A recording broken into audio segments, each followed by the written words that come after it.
ప్రార్థన చేసుకొని దేవుని యొక్క వాక్యాన్ని విందాం. ఈ యొక్క మధ్యాహ్నకాల సమయంలో ప్రార్థన. పరిశుద్ధుడు అయిన తండ్రి, నీ వందనాలు, కృతజ్ఞతాస్తుతులు. నీ వాక్యంలో నుండి నీ ఆత్మ సహాయంతో మీరే మాతో మాట్లాడండి. స్థానికంగా కూడినటువంటి వారితోనూ, శబ్దం ద్వారా వెళ్తున్నటువంటి వారితోనూ, ఫేస్బుక్లో యూట్యూబ్లో చూసినటువంటి వారితోనూ మాట్లాడమని యేసుక్రీస్తు నామములో అడుగుచున్నాను తండ్రి, ఆమేన్.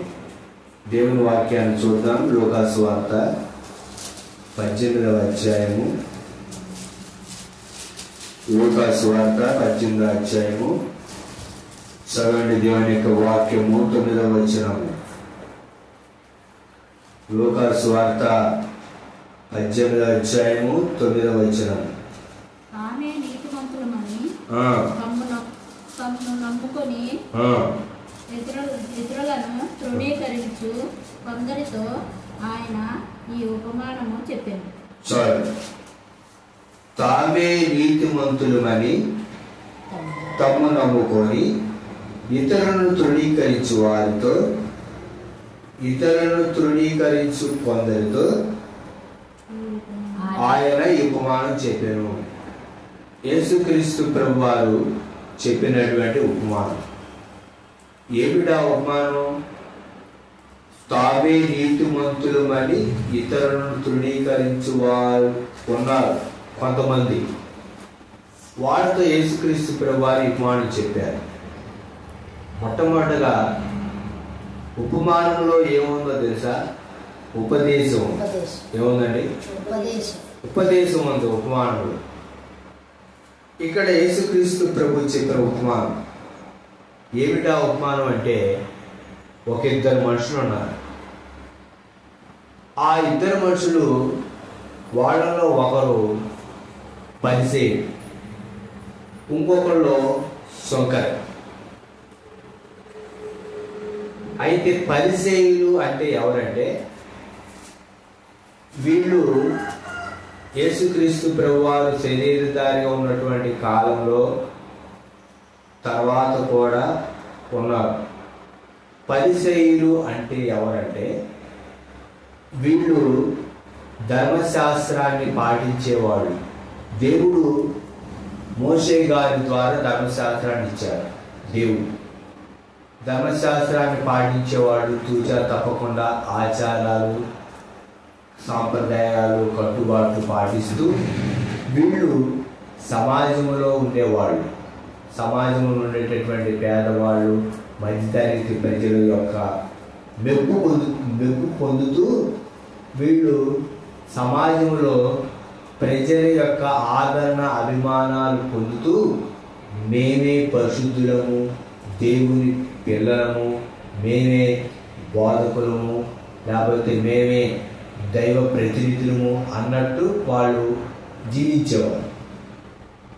ఎవరయ్యా వీళ్ళంటే పరిసేయులు. అదేంటంటారా? పరిసేయులు, సద్దుకయ్యులు అని రెండు ప్రజలు ఉండేవాళ్ళు, గుంపు. సద్దుకయ్యులు అంటే వాళ్ళు యాజకులు, రాజకీయ సంబంధించినటువంటి విధానాలు చూసుకునేవాళ్ళు. ఈ పరిసేయులు సమాజంలో ఉంటూ వీళ్ళు సమాజంలో ప్రజల యొక్క ఆదరణ, అభిమానాలు పొందుకుంటూ మేము దేవుని ప్రతినిధులము, మేము మోషే గారి శిష్యులము అంటూ ఉండేవాళ్ళు.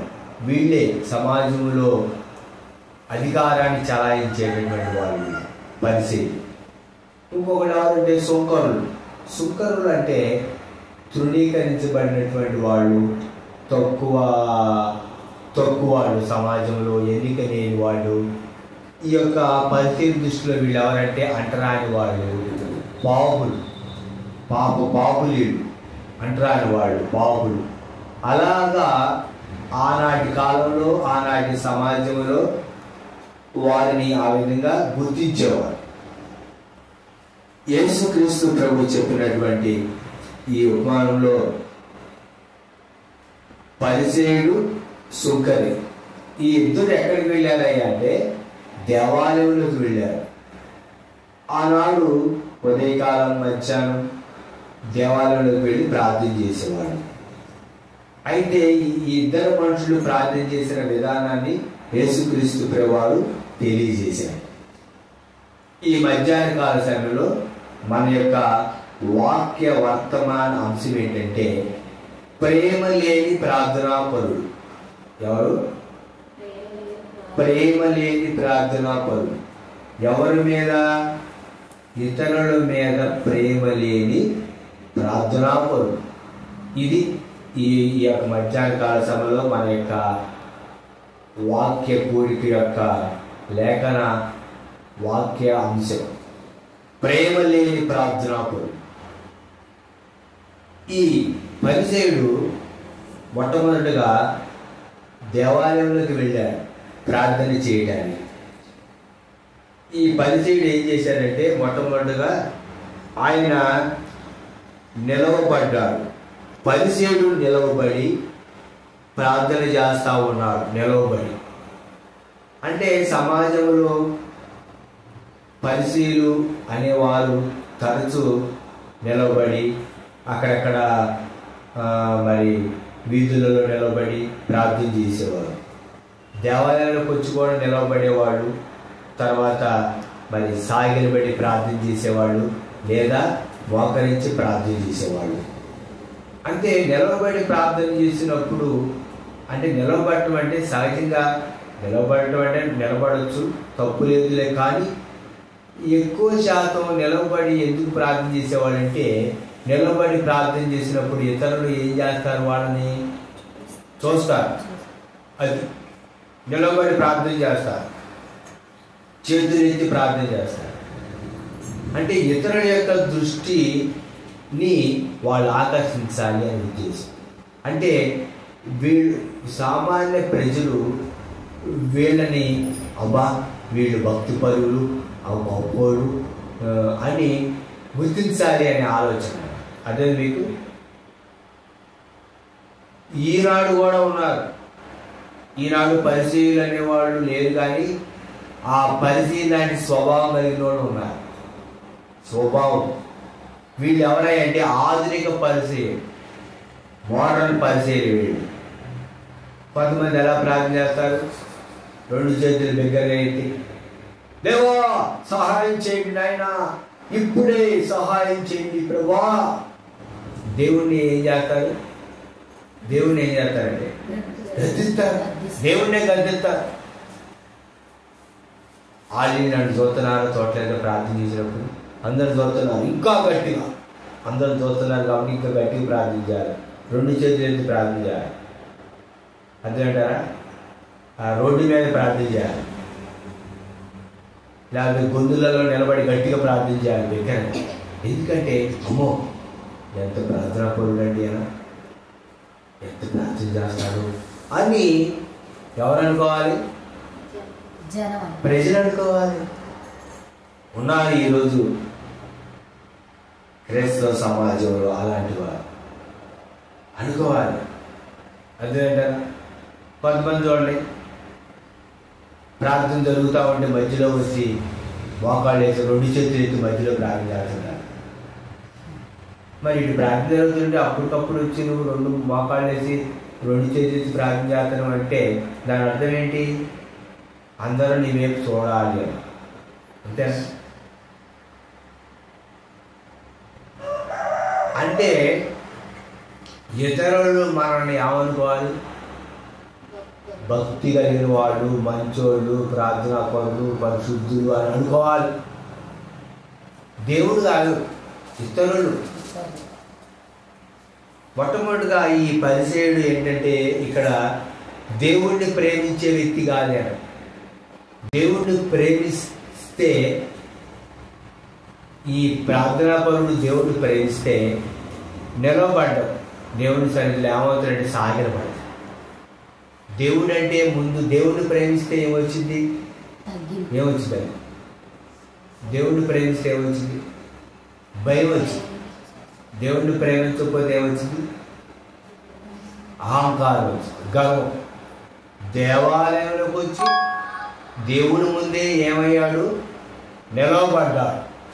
నిలవబడి ఏమన్నాడంటే, దేవా నేను చోరులను, అన్యాయస్తులను, వ్యభిచారులను, ఇతర మనుషులైనను ఈ సొంకర వారిని ఉండనందుకు నీకు కృతజ్ఞతాస్తుతులు చెల్లించుతున్నాను.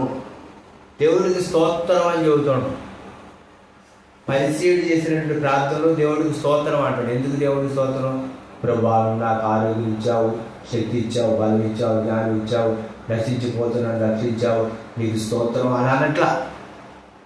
అయ్యా ఆడకలాగా నేను ఉండట్లేదు, ఏడకలాగా నేను ఉండట్లేదు, ఆ ఇంట్లో లాగా ఉండట్లేదు, ఈ ఇంట్లో లాగా ఉండట్లేదు, మా ఇంట్లో వాళ్ళు లాగా కూడా నేను ఉండట్లేదు. అయ్యా నేను ఇంకా మంచిగా ఉంటాను, భక్తిగా ఉంటున్నాను. అయ్యా ఈ పక్కన ఉన్న ఈ సొంకర్లాగా కూడా నేను ఉండట్లేదు. అయ్యా నీకు స్తోత్రం అంటారు. దీన్ని ఏమంటారు? గర్వంతో కూడినటువంటి ప్రార్థన, అహంకారంతో కూడినటువంటి భక్తి. నేనే పరిశుద్ధుడిని, ఇతరులు పాపులు అనే ఆలోచన. ఈ ప్రార్థన అంశంలో దేవుడిని ఎక్కడైనా కనపరిచినట్టు ఉందా? ఈ రోజుల్లో కూడా చాలా మంది ఏం చేస్తారు, ఇట్లా ప్రార్థన చేస్తూ ఉంటారు. అయ్యా వాళ్ళకలాగా నేను అనట్లేదు, వెనకలాగా నేను అనట్లేదు, కాబట్టి నీకు స్తోత్రం అంటారు. అది కాదు చేయాల్సినటువంటి. అంటే దేవుణ్ణి ప్రేమిస్తే ఈ వ్యక్తులకు ఏమొచ్చింది? తగ్గింపు వచ్చింది. దేవుణ్ణి ప్రేమించట్లా. అందుకనే ప్రేమ లేని ప్రార్థనాపరుడు. ప్రేమ లేదు. దేవుడు అంటే ప్రేమ లేదు. దేవుణ్ణి ప్రేమిస్తే ఇతరులను ప్రేమిస్తాం. దేవుణ్ణే ప్రేమించకపోతే ఇతరులు ప్రేమిస్తాం. ముందు దేవుణ్ణి ప్రేమించాలి. రెండో విషయం, వారమునకు 2 మార్లు ఉపవాసము చేయుచు. ఎన్నిసార్లంట? 2 సార్లు. వారానికి 2 సార్లు ఉపవాసం చేస్తున్నాయి. ఎవరు చేస్తున్నాడు? దేవుడికి. ఎవరైనాలని? దేవుడేనాలని తనలో తాను పైకి చెప్పట్లా, తనలో తానే వారానికి 2 సార్లు ఉపవాసం ఉంటాను. నువ్వు వారానికి 2 సార్లు ఉపవాసం ఉండేది దేవుడికి చెప్పడం అవసరమా? అవసరమండి. దీన్ని ఏమంటారంటే గర్వంతో కూడిన ప్రార్థన, దేవుడిని ప్రేమించలేనటువంటి ప్రార్థన. వారానికి 2 సార్లు ఉపవాసం. ఈ రోజుల్లో కూడా చూడండి, చాలా మంది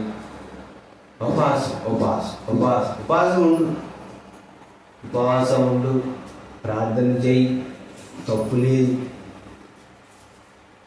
అర్థమేంటారా? ఏమా ఉపవాసం ఉన్నవాళ్ళ? ఉపవాసం ఉన్నవా? నేను కూడా ఉపవాసం. అంటే దీన్ని ఏమంటారండి? ఉపవాసం ఉన్న విషయం ఎవరికి తెలియకూడదు, చెప్పకూడదు. అర్థమేంటారా? ఉపవాసం ఉన్న విషయం ఎవరు కూడా చెప్పకూడదు. ఏంటమ్మా నీరసంగా ఉన్నావు?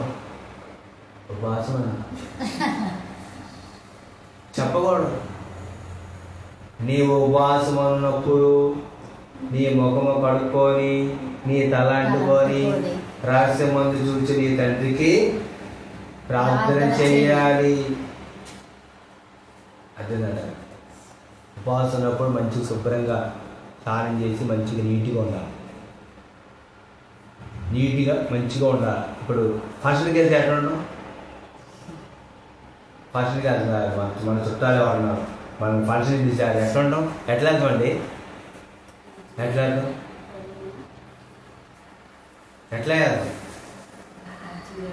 మంచిగా వెళ్తాం. అదేంట అలా ఉండాలి. ప్రార్థన చేసేటప్పుడు ఉపవాసం ఉండి నువ్వు ప్రార్థన చేస్తే ఆ విధంగా ఉండాలి. అదేంటారా? అమ్మ కొంచెం మంచిగా ఉంది అమ్మా, ఉపవాసం అన్న అట్ట ఉండకూడదు. తెలియకూడదు నువ్వు ఉపవాసం ఉన్న విషయం. నువ్వు ఉపవాసం ఉన్న విషయం ఎవరో తెలియకూడదు, నీకు కూడా తెలియకూడదు. అలా ఉండాలి ఉపవాసం. వారానికి ఎన్నిసార్లు ఉపవాసం ఉన్నారంట? 2 సార్లు ఉంటున్నట్ట. ప్రేమ లేదు అని, అది ఈ పరిచయుడు ప్రేమ లేని వాడు. అందుకని వారు 2 సార్లు ఉపవాసం ఉన్నారు. మళ్ళీ అట్లా డాక్టర్ తెలుసా, నా సంపాదన అంతటిలో 10 వంతు చెల్లించుచున్నానని తనలో తాను ప్రార్థించుచుండెను. తనలో తానే ప్రార్థన చేస్తూ ఉండవు, దేవుడికి ప్రార్థన చేయట్లా, తనలో తానే వారాన్ని నా యొక్క సంపాదన అంతటిలో దేవుడికి ఏమిస్తున్నాడంట, 10వ భాగము 10వ వంతు చెల్లించుచున్నాను. 10వ భాగం దేవుడికి ఇస్తాను. దేవుడికి ఇవ్వాల్సింది మొదట ఏదో తెలుసా, నీ హృదయం, నీ మనసు. నీవు దేవుడికి అందించేది ఎందుకంటే నీ మనసులో ఉండాలి, నీ మనసులో ఉండాలి, నీ మనసు మారాలి. అదేంటంటారా, నీ మనసు మారాలి. దేవుడికి కావాల్సింది ఏంటి? మొట్టమొదటిగా నీ మనసు కావాలి. అర్థమైందంటారా? మొదట అది కావాలి. ఏమైనా లేదు, వారానికి 2 సార్లు ఉపవాసం ఉంటున్నా, 10వ వంతు కూడా ఇస్తా ఉన్నా, ఆడలాగా ఎడగలాగా లేనని ఏం చేస్తానంటే ప్రార్థన చేస్తున్నాడు దేవుడి దగ్గర. అంతేనంటారా? చాలా మంది ప్రార్థన చేస్తూ ఉంటారు. అయ్యగారు మా ఊరు అయ్యగారు వచ్చినప్పుడు ఆ అయ్యగారికి అన్నం లేదు, అప్పట్లో నేనే అన్నం పెట్టి అయ్యగారికి, నేనే మంచిళ్ళు ఇచ్చే అయ్యగారికి. అప్పుడు అయ్యగారికి కానుక ఇచ్చేవాళ్ళు ఎవరు లేరయ్యా, నేనే 10 రూపాయలు కానుక ఇస్తే అయ్యగారు బస్సు ఎక్కి వెళ్ళేవాళ్ళు. ఎవరు చెబుతున్నారు ఇవన్నీ? దేవుడికి. చరిత్ర తెలీదా ఆయనకి? ఏం జరిగింది ఆయన తెలీదా? ఇది నిజమండి. నేను కళ్ళారే నా తాడు ప్రార్థన చేస్తుంటే, కళ్ళారే అంటే నేను చెవులారే విన్నా, కళ్ళారే చూసా. ఒక చాట ప్రార్థన చేస్తా ఉంటే, ఒకసారి ఉపవాస ప్రార్థనలో ప్రార్థన చేస్తా ఉంటే చెవులారే విన్నా ఇది ఎటు చెబుతుంటే. దేవుడు పాపం మర్చిపోతారుగా, ఆయన గుర్తుండదు. ఎవరు గుర్తు చేయాలి? మనమే గుర్తు చేయాలి. పాపం ఇంతమంది ఈ విశ్వంలో ఇంతమంది ప్రజలకి అన్నీ ఆడ గుర్తుపెట్టుకుంటున్నాయా? అప్పుడు మనలాంటి వాళ్ళు మళ్ళీ దేవుడికి ఏం చేయాలి? చెప్పాలి. ఆయన చెప్పాలి, అయ్యా నేను అటు చేశాయి ఎటు చేశాయా, దేవుడికి తెలియదు, ఆయన తెలియదా? మళ్ళీ నువ్వు ప్రార్థనలో దేవుడికి చెప్పటం. అప్పట్లో ఎవరు ఇచ్చేవాళ్ళు కాదయ్యా మంచినీళ్ళు కూడా, నేనే ఫ్రిడ్జ్లో నీళ్ళు ఇచ్చేవాడిని అయ్యగారికి, నేనే అన్నం పెట్టేవాడిని అయ్యగారికి. ఇవన్నీ చెప్పడం అవసరం అండి దేవుడికి. ఎవరికి? నేను ఒకసారి ఉపాధి ప్రార్థనకి వెళ్తే నా చెవుతో నేను విన్నా, వాళ్ళు ప్రార్థన చేస్తే చెబుతున్నారు. దేవుడు వినాలని కాదు, ఎవరు వినాలని? మనుషులు వినాలి, పక్కన వినాలి. ఏదనక్క మా అయ్యగారికి ఆ మంచిగా ఇచ్చింది కానీ ఆయన వాళ్ళందరూ అనుకోవాలి. ఈ ప్రార్థన పరలోకానికి ఇంకొక ఆయన ప్రార్థన చేశాడు. ఎవరైనా? సుంకరి అంటే ఆనాటి కాలంలో తక్కువోడు, అంటరానోడు. అదేనంటారా? మనం కూడా అంటాం చూడండి కొన్నిసారి, అంటే మనం కొంతమంది వస్తే ఏమంటాం మన కొంతమంది సరిగ్గా సమాజంలో కొంతమంది వస్తే కొంతమంది ఏం చేస్తారు, బయట అక్కడ ఆడిపచ్చి పెడతారా అంటే మనం సమాజంలో ఇతరులను ఏం చేస్తున్నారు? వీళ్ళు తృణీకరిస్తున్నారు. ఈ సుంకరి ఎటువంటి వాడు? సుంకరులు అంటే ప్రభుత్వం దగ్గర పన్ను వసూలు చేసేవాడు, ప్రజల దగ్గర పన్ను వసూలు చేసి ప్రభుత్వానికి ఇచ్చేవాడు. అదేనంటారా? వీళ్ళని ఆనాటి సమాజం ఎలా చూసేదంటే చిన్నచూపు చూసేది. అదేనంటారా? చిన్నచూపు. మనకు అర్థమైన బాటలు ఏంటంటే, వచ్చిండు టయానికి పన్ను రాపించుకొని పోతాం, వచ్చిండు పన్ను రాసుకొని పోతాం. ఏంటయ్యా అంత రాత్రం ఏంటి? మా ఇది ఎంత ఉంది ఏడా, నువ్వు అంతంత రాత్రం ఏంటి, తక్కువ రాయి అంటవా అన్న. జనాలు సిటీలో అంటారట, ఏముంది మాకేం ఇల్లు లేదు ఏం లేదు, అంతంత పన్ను వస్తుంది, ఎవరు కడతారు, నువ్వు అంత రాత్రం ఏంటి అంటారు, ఆయన గద్దుతారు. సహజంగా సమాజంలో సహజంగా ఎలా ఉంటుంది? అలా అంటే వాళ్ళ మీద ఒక చిన్నచూపు ఉండదు. బాగా సంపాదించిండండి. ఎక్కడ సంపాదించిండకుండా ఎంత సంపాదించలేకున్నారు, జనం సొమ్మేది అంటారు. సుంకరుని అట్లా అనేవాళ్ళు ఆనాటి. అందుకనే జక్కయ్యని ఏమన్నారు, సుంకపు ట్యాక్స్ కలెక్టర్ అయినటువంటి జక్కయ్యని ఏమన్నారు, పాపి అయిన మనుషుడు. ఎవరో పాపి పాపి అయిన మనుషుడి ఇంటికి ఏం చేసి పెరుగు వెళ్తాడు అన్నారు.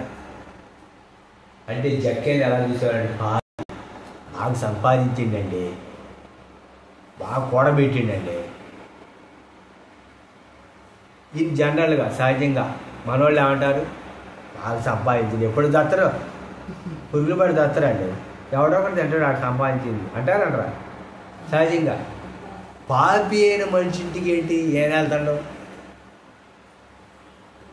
సుంకరులు అంటే తక్కువ అభిప్రాయం.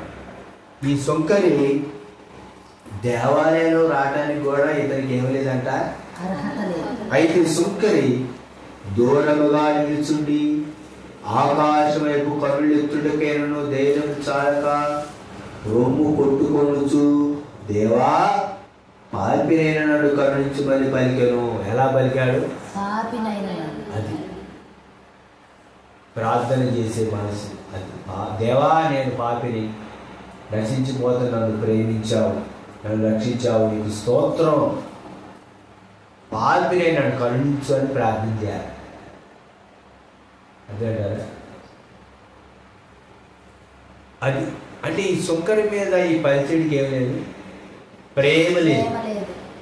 ప్రేమ ఉంటే అయ్యా సుంకరి చూడయ్యా అంటే గాలి అతను పశ్చాత్తాపంతో, అయ్యా నాలో కూడా పశ్చాత్తాపం కలిగించి ప్రభా నాడు సుంకరి పశ్చాత్తాపడుతుంటాడు.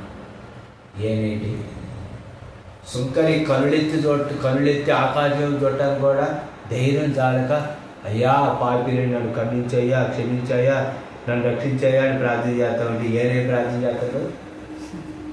అయ్యా ఆడకలా నేను ఉండట్లేదయ్యా, వాడా 2 సార్లు ఉపాధి ఉంటున్నానయ్యా, ఆడకలాగా నేను ఎక్కువ కానికెత్తున్నానయ్యా అని ఏం చెప్పుకుంటాడు? డబ్బా, సొంత డబ్బా కొట్టుకోండు.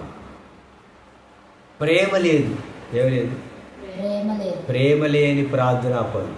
దేవుడు అంటే ప్రేమ లేదు, ఇతరుల విషయంలో ఏమి లేదు, ఇతరులను రక్షించాలని, ఇతరుల కొరకు ప్రార్థించాలి, ఇతరులను రక్షించాలని ఏమి లేదు, ప్రేమ లేదు. ఈనాడు క్రైస్తవ సమాజంలో కూడా అట్టే ఉంది పరిస్థితి. ప్రేమ లేదు, ప్రేమ అనేది ఏమీ లేదు.